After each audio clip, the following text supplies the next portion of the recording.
Okay, we are recording now. So let's go ahead and get started. So good morning, everyone. Happy Friday and happy summer. It sounds like we got the summer heat finally coming next week. So not looking forward to that. Um, but thanks for taking time out of your schedules to be here today for our monthly program director meeting. I've got some different things to cover today, just to kind of time-wise, kind of deadlines upcoming and so forth, as well as some other kind of news to share. But we have a special guest joining today to provide some updates from the Iowa After School Alliance. Ms. Heidi Brown, welcome back. Hi, everybody. It's so nice to see your faces. It's been a long time since I've been on one of these Friday morning meetings. It's nice to see you all. Is it all right if I just go ahead and start talking, Joe? Yeah, go right ahead. Okay, great. Well, I want to talk to you all about the upcoming conference this fall, and then just kind of give you some updates about what's going on with IAA and all that kind of jazz. So, first of all, conference is coming up in September. The Impact After School Conference is our 14th year. Um, we will be at the State Historical Museum of Iowa, which is in gorgeous downtown Des Moines. But really, it is a nice building. And we'll be there on September 17th. So this year, a little bit of a change. The conference is just a one-day conference. You will start early in the morning with registration at 7:30 and some breakfast. And then letting you know too that actually the structure of the conference is a little bit different this year too. So when you register, you'll see that there will be two tracks available for you and your staff and whoever it is else that you want to bring. If you're bringing community partners or administrators from your program, whatever. But there are two tracks this year. So there's the Leading the Charge, which is for folks like you who are directors, who are supervising staff every day, leading programs, that kind of thing. And then there's a track called In the Field, which is for your folks that are working with kids every single day.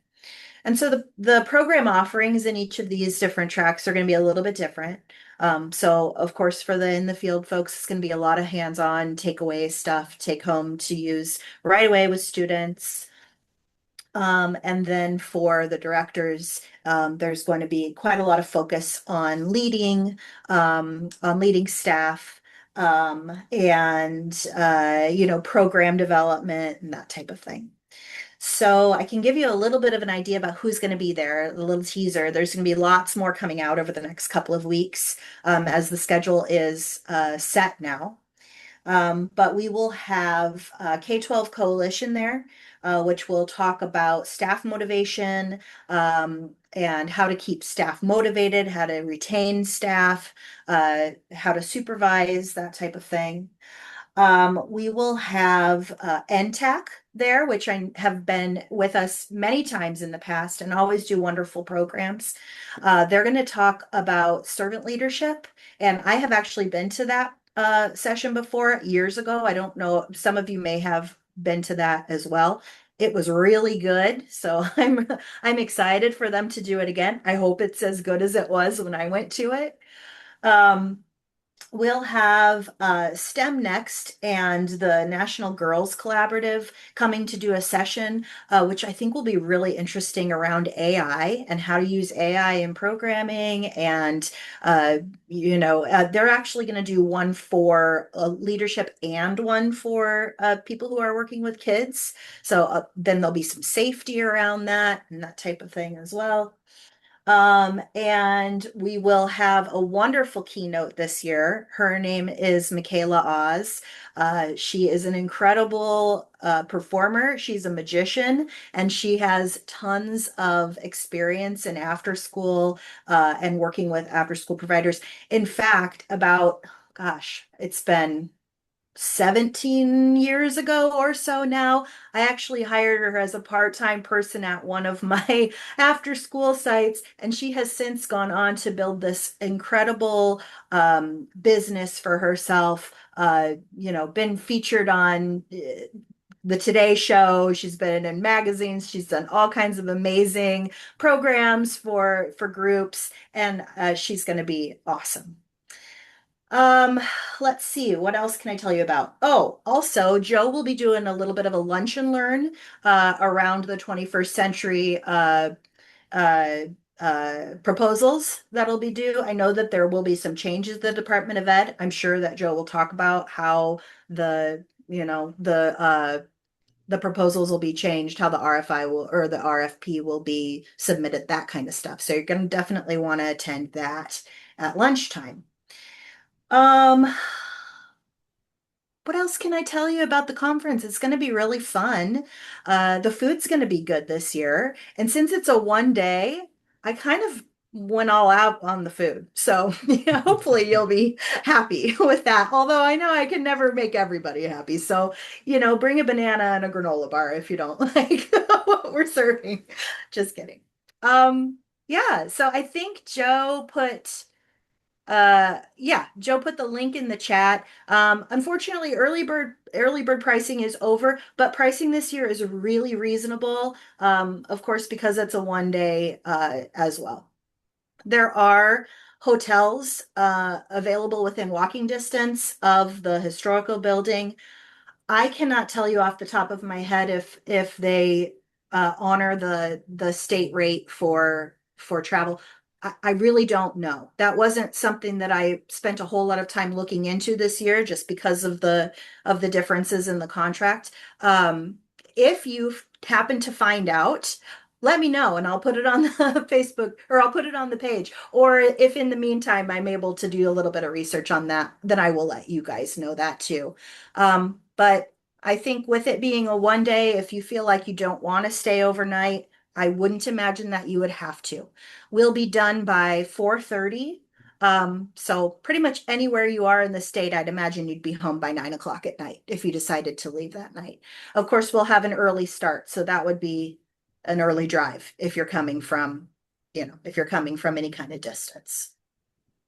What questions do you guys have about the conference or anything that's going on with that? I'm happy to answer.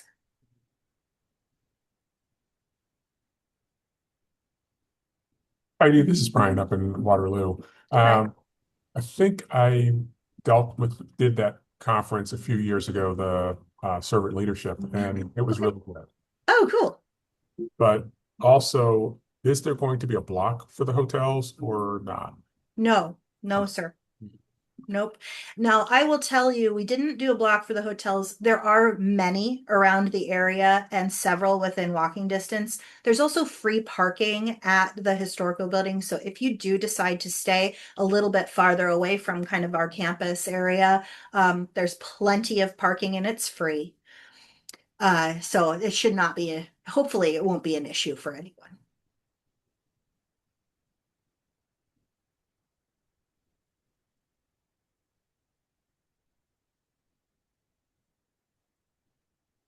All right. Well, if you do have a question that pops up, you let me know. Now, also, just so you know, we ask when you register and when you register your staff to let us know which track of sessions you'll be attending and they'll be attending. But if you see something that you really want to go to that's not within that track, that's okay. You can go to that. We're not going to be sticklers about it. Also, we kind of anticipated, potentially wrongly, a smaller group attending this year, but we're actually about 30% over our registration rate than we have been in years past. So we do actually have to cut the conference off at 120 registrants. So if you have not registered yet and you're planning on maybe bringing a larger group, I would definitely suggest that you get those registrations in, earlier than later. I know some people probably have to wait until after July 1st, depending on what kind of budget you're using. You should still be fine, but I wouldn't put it off. I wouldn't put it off as in years past, maybe to the end of August or beginning of September, because we might fill up. Hey, Heidi, this is Claudia from Des Moines. Hi, how are you? Hi, good. So, we have 14 sites, and I usually have them all do their own registering. Sometimes it's more than Uh-huh. just a site leader. So, with that being said, because we definitely don't want to miss out, Should can it work that I just go ahead and buy 14 spots, even if I don't? Most of the people I know who would be running the sites, but can Yeah. I? Do I have to Yeah. go in all individually, like 14 different? No, you don't. In fact, Adriana made it much easier this year Okay, for you to register your entire okay, team at perfect, once. Hmm. perfect. Okay, thank you. Yeah. Yeah, no problem. All right. Well, then I just want to give you a little bit of an update on IAA too, just so you kind of know what's going on. We're doing great. We've got lots of stuff going on, lots of programs happening, and some new proposals and programs in the works that I think are going to be really fun for the state and hopefully really benefit you all and the rest of our, after school providers in the state of Iowa. As far as kind of the what's going on with Iowa After School Alliance, a lot of transition and changes are on the horizon. So many may know, many of you may not know, but for the last, gosh, over 20 years or so, Iowa After School Alliance has had the Iowa Children's Museum as our fiscal sponsor. And some of you may have heard me do this spiel. The Iowa After School Alliance is a project of the Iowa Children's Museum, which is staffed by Horizon Group of Iowa. Okay, that's a lot, right? Well, that's changing. The Iowa Children's Museum will no longer be the fiscal sponsor for Iowa After School Alliance, which is totally fine. Nothing, nothing weird about that at all. It's just the time that things are transitioning and things are moving. Iowa Children's Museum has new capital campaigns on the horizon, and this was the perfect time to do it. Horizon Group is no longer going to be the staffing partner for Iowa After School Alliance, which also makes sense because the idea is to find an organization that can basically do everything for Iowa After School Alliance. So it's not this kind of, fractured and frankly, a little bit weird situation where we've got lots of different, people doing lots of different things. So we have put out a request for information, which are due today, to kind of a select number of organizations around the state that we thought would potentially be a good home for Iowa After School Alliance. And we've got a few that I think would be wonderful. So RFIs are coming in. Our strategic leadership team are going to take a look at those on Monday and then make some decisions about who we'll be moving forward with. I'm not a huge part of that decision, and the reason is because I'm actually leaving Iowa After School Alliance at the end of September. So I've been back in school. I have been working on getting my master's in licensed mental health counseling, and I'm going on to do a completely different career in therapy after this. And I have really enjoyed my 25 years in out of school time. It's time for a new change for me. My kids went back to college, and so I decided to do that too. And it's wonderful. Thanks for the congratulations. Anyway, I will be here through the end of September. I'll also be available to whomever the new org is through the month of October. If they potentially want consulting hours, I'll be available for that. Otherwise, nothing really changes for you guys. Iowa After School Alliance is still going to be there, still going to be supporting after school programs, still going to be working on quality, policy, advocacy, and all the other things that we've done for, 25 years. But yeah, those are the updates. Anybody have any questions I can answer?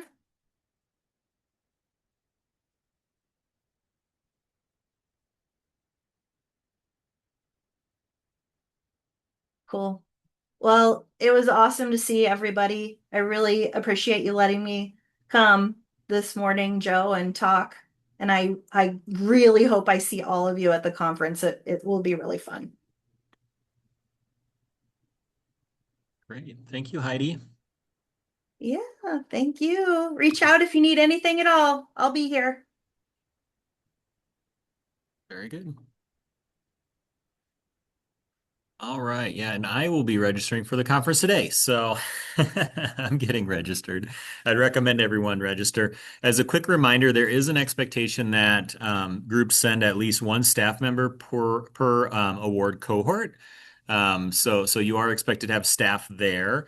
You are also welcome to invite and pay for the registration for any of your business or community members, any of the partners that you have within your community in case they want to join and kind of learn more about what's going on around the state or just be part of kind of your journey, or if they provide services to you and just want to kind of be part of the conversation. Definitely something that you can use your funds towards.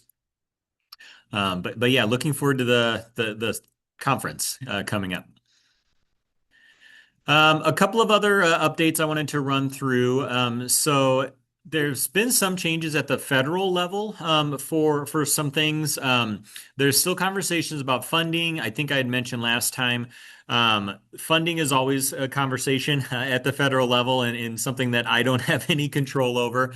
But I will say that the conversations that are happening this time versus this period last year appear to be a bit different, specifically in relation to our funding source for the 21st century. Last year, as you may recall, it was cut pretty dramatically and consolidated into a grant or like a block grant formulation. This year, we're already seeing that the conversation is a little bit different, and ours is being left kind of alone, and we're not seeing some of the dramatic cuts to the program as maybe in the past. So that's already reassuring. There are still conversations about consolidating and kind of moving things around. But right off the bat, we're already kind of, I would say, sitting better than we were at this point last year. I do not foresee any cuts to this funding or anything, but there's always that potential with it being a federal program and politics being what it is, unfortunately. So something we just need to watch. We are still getting our notices that we should expect to receive funding for the next year. We generally get a preliminary estimate in kind of the April-May timeframe. We just got an updated estimate. Sometimes what they do is they find additional funds or they realize something is off. So literally this morning, I received an updated estimate for what we should expect. And then we received the official federal grant award notice, or the GAN, in July. So again, it's good that we got another notice that an updated notice to expect the funding to come through as usual. So I don't really have any worries there for that funding. As a quick reminder, the funding that I'm talking about that we'll get a notice for here in this July is funding that we would not use until next year. So the 27-28 school year. As you may recall, we're fairly conservative about how we use our federal funding here in the state. We don't get it and immediately use it. We get the funding and then we use it for our next grant competition over essentially years worth of time before we begin accessing that funding. So we always have a little bit of a buffer to kind of help make sure that we're not all of a sudden not having funding. There are some states that unfortunately rely on that funding and begin using it immediately. We are not that case. We've got, again, essentially a buffer year where we kind of ease into the process if needed to begin accessing the funding. So again, if you're hearing about things are being cut, just try to keep in the back of your mind, and potentially, that's a conversation that happens often. We won't actually know official budgets until kind of the October timeframe.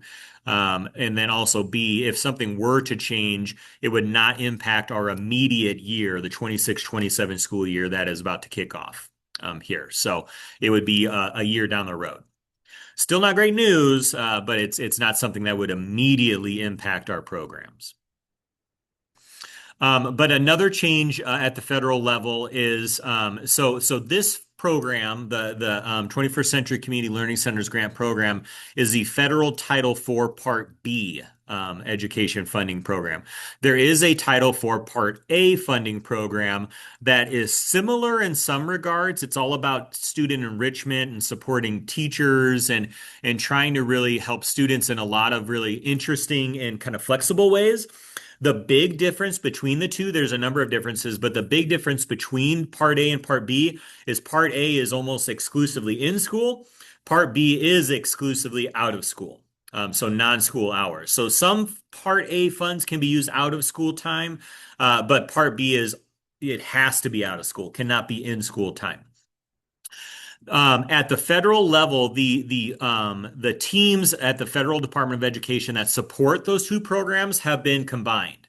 So there is no longer a 4A team and a 4B team at the Federal Department of Education. It is now just a Title IV team.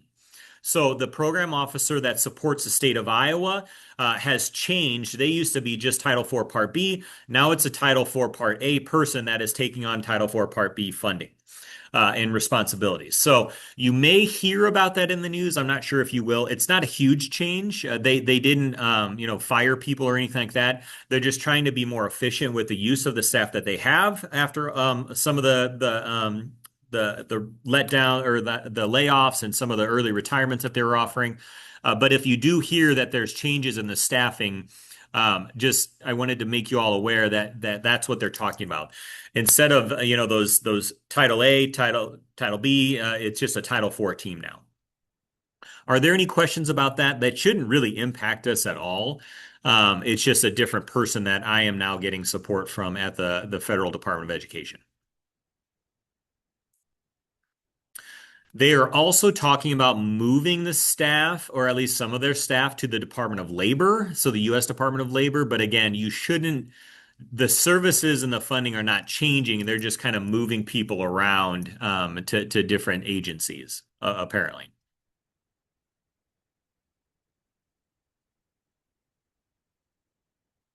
Okay. So again, reach out if you have any questions about any of that. But if you see in the news anything like that, I just wanted to kind of bring that up in case anybody's worried about, oh, the program's going away or something's happening. It's really just continued staffing changes at the federal level as they kind of keep streamlining and kind of configuring things at the Federal Department of Education. A quick reminder, the Iowa21cclc.com site is no longer working. You might have entered that and then went there and it just says something like that page doesn't exist anymore or it's not being used. We now have a Google site that houses that information. And I believe I had shared this in an email, but I'll put the link in the chat box. It was also in the email that I sent for this for the directors meeting. It will look and feel a lot of the kind of similar to the old site, but maybe not quite as nice because it's just a basic Google site. I am continuing to work on adjusting that and kind of modifying it. We've been getting told for years, apparently, to clean up our Department of Education site, the main 21st century site, because it houses so many documents and a lot of really old stuff, like decades worth of stuff. So you'll see we're trying to modernize our Department of Education 21st century site. And so you'll see us moving a lot of the old documents and kind of to that new Google site where you'll be able to access a lot of like old grant applications and a lot of historical documents, but also I hope to use the Google site to do quite a bit more in terms of potentially facilitating conversation, adding new content, adding some new features, doing some other things with that site that we weren't able to do either on our kind of federal state government site or with the Iowa21cclc.com site. All of our recorded director meetings and other recorded meetings are still available on our YouTube channel. And on the Google site, there's a section where it links to those videos. So that has not gone away. That was just one of those continued consolidation of contracts and not paying for external things. So we were unfortunately not able to renew the contract or renew the license for that Iowa 21cclc.com site. So content's still there. It just maybe looks a little bit different or is on a different site. If you are not able to access that Google site for whatever reason, let me know. I know Google sites can be a little weird about access and emails that you're using or accounts that you're using. I believe I have it set up so it's open to anybody and everyone. So if you're running into an issue, let me know. And there might be something I can do to physically add you or add your account somehow if there is an issue.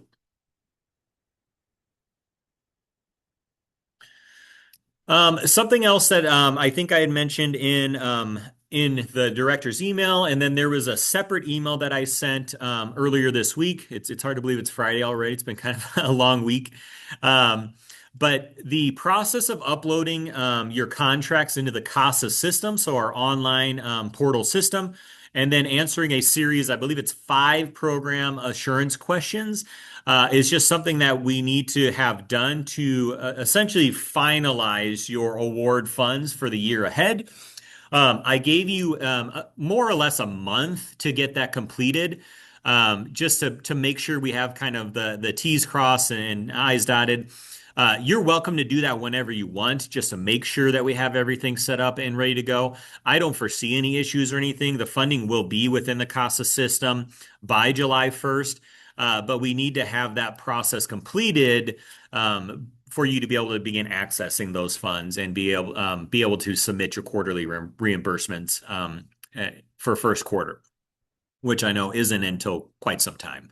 But please do that. Let me know if there's any questions. It's a relatively easy process. I had screenshots in the email, so it should be something that you can just kind of blast through and then upload a copy of your signed final contract for each of your award cohorts. So I know some of you maybe have 3 or 4 awards, so 3 or 4 contracts. You would just upload a copy of each of those and then click submit or finalize, or I forget what it said. And then that will complete the process. Are there any questions about the program assurances or the contract upload process within the CASA system?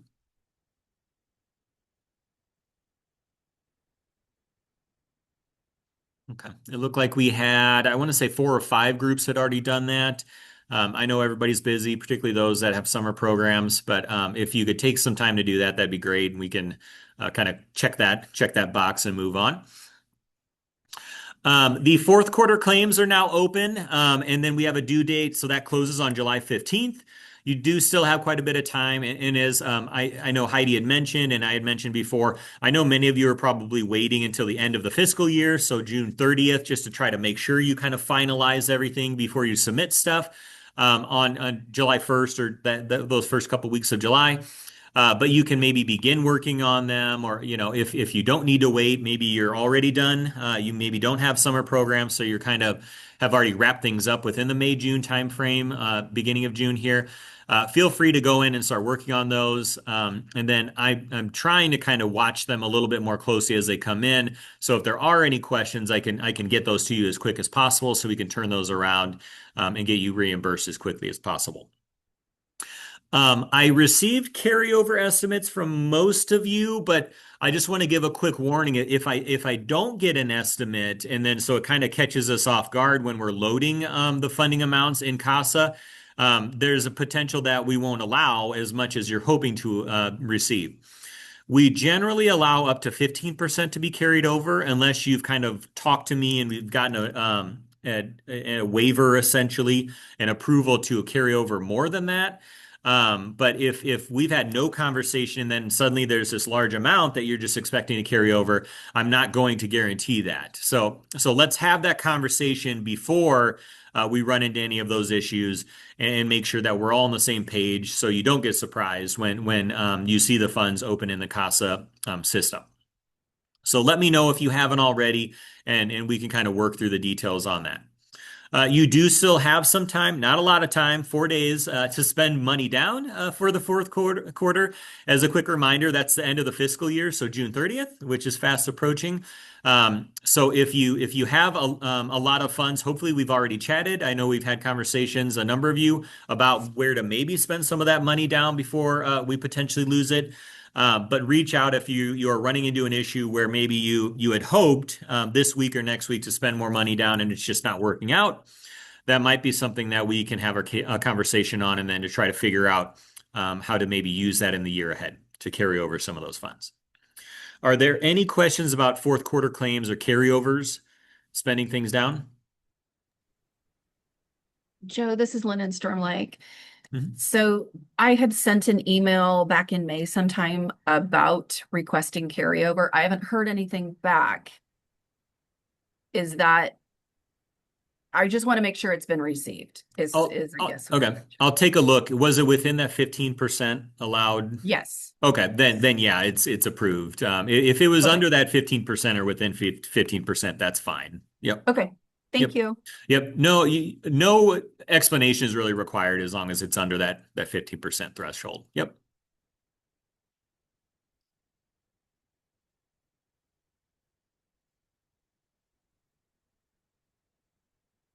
Very good. I know we already talked about the Impact After School Conference. So it was great to have Heidi join and kind of provide some details about that. And yeah, it sounds really exciting, the new kind of pathways that they have set up, as well as the new location. I am still hoping to do an in-person directors meeting the day before. So I know a number of you are coming in the day before to do the overnight because it might be a lot to travel in that morning. If you're not planning to travel, reach out, but I do still want to do an in-person meeting. We may host it at the Department of Education, which is not far from the State Historical Building where they're hosting the event.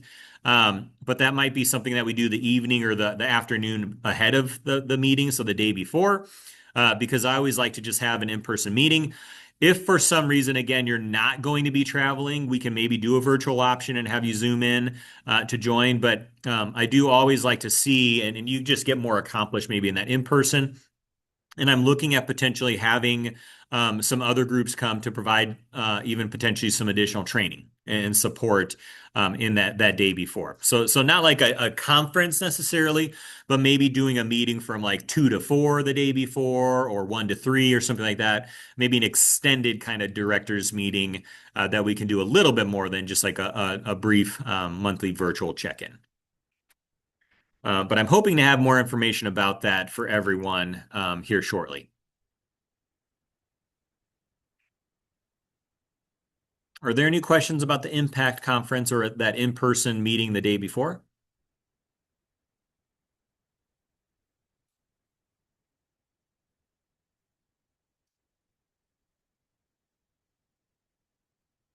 No? Okay. I'm trying to remember if there's anything else going on. I was on vacation last week, went up to the Wisconsin Dells, so that was a lot of fun. I've been trying to kind of dig my way out from emails and phone calls. So if I haven't reached out to you, ping me again. Maybe I missed your voicemail or your email. So my apologies, but trying to kind of catch up on things. Are there any questions or anything that we want to cover as a group? Hey, Joe, it's Claudia. Just coming back to the in-person September 16th. Will that also be at the historical building or somewhere else? No, we'll probably have that at the Department of Education, Okay. or somewhere else Okay. on like the Capitol complex. Yeah. Okay. Yep. All right. Thank you. Somewhere in Des Moines. Yep. Okay.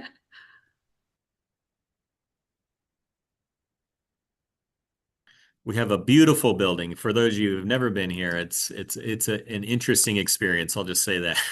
It's, it's a government building. Not very exciting.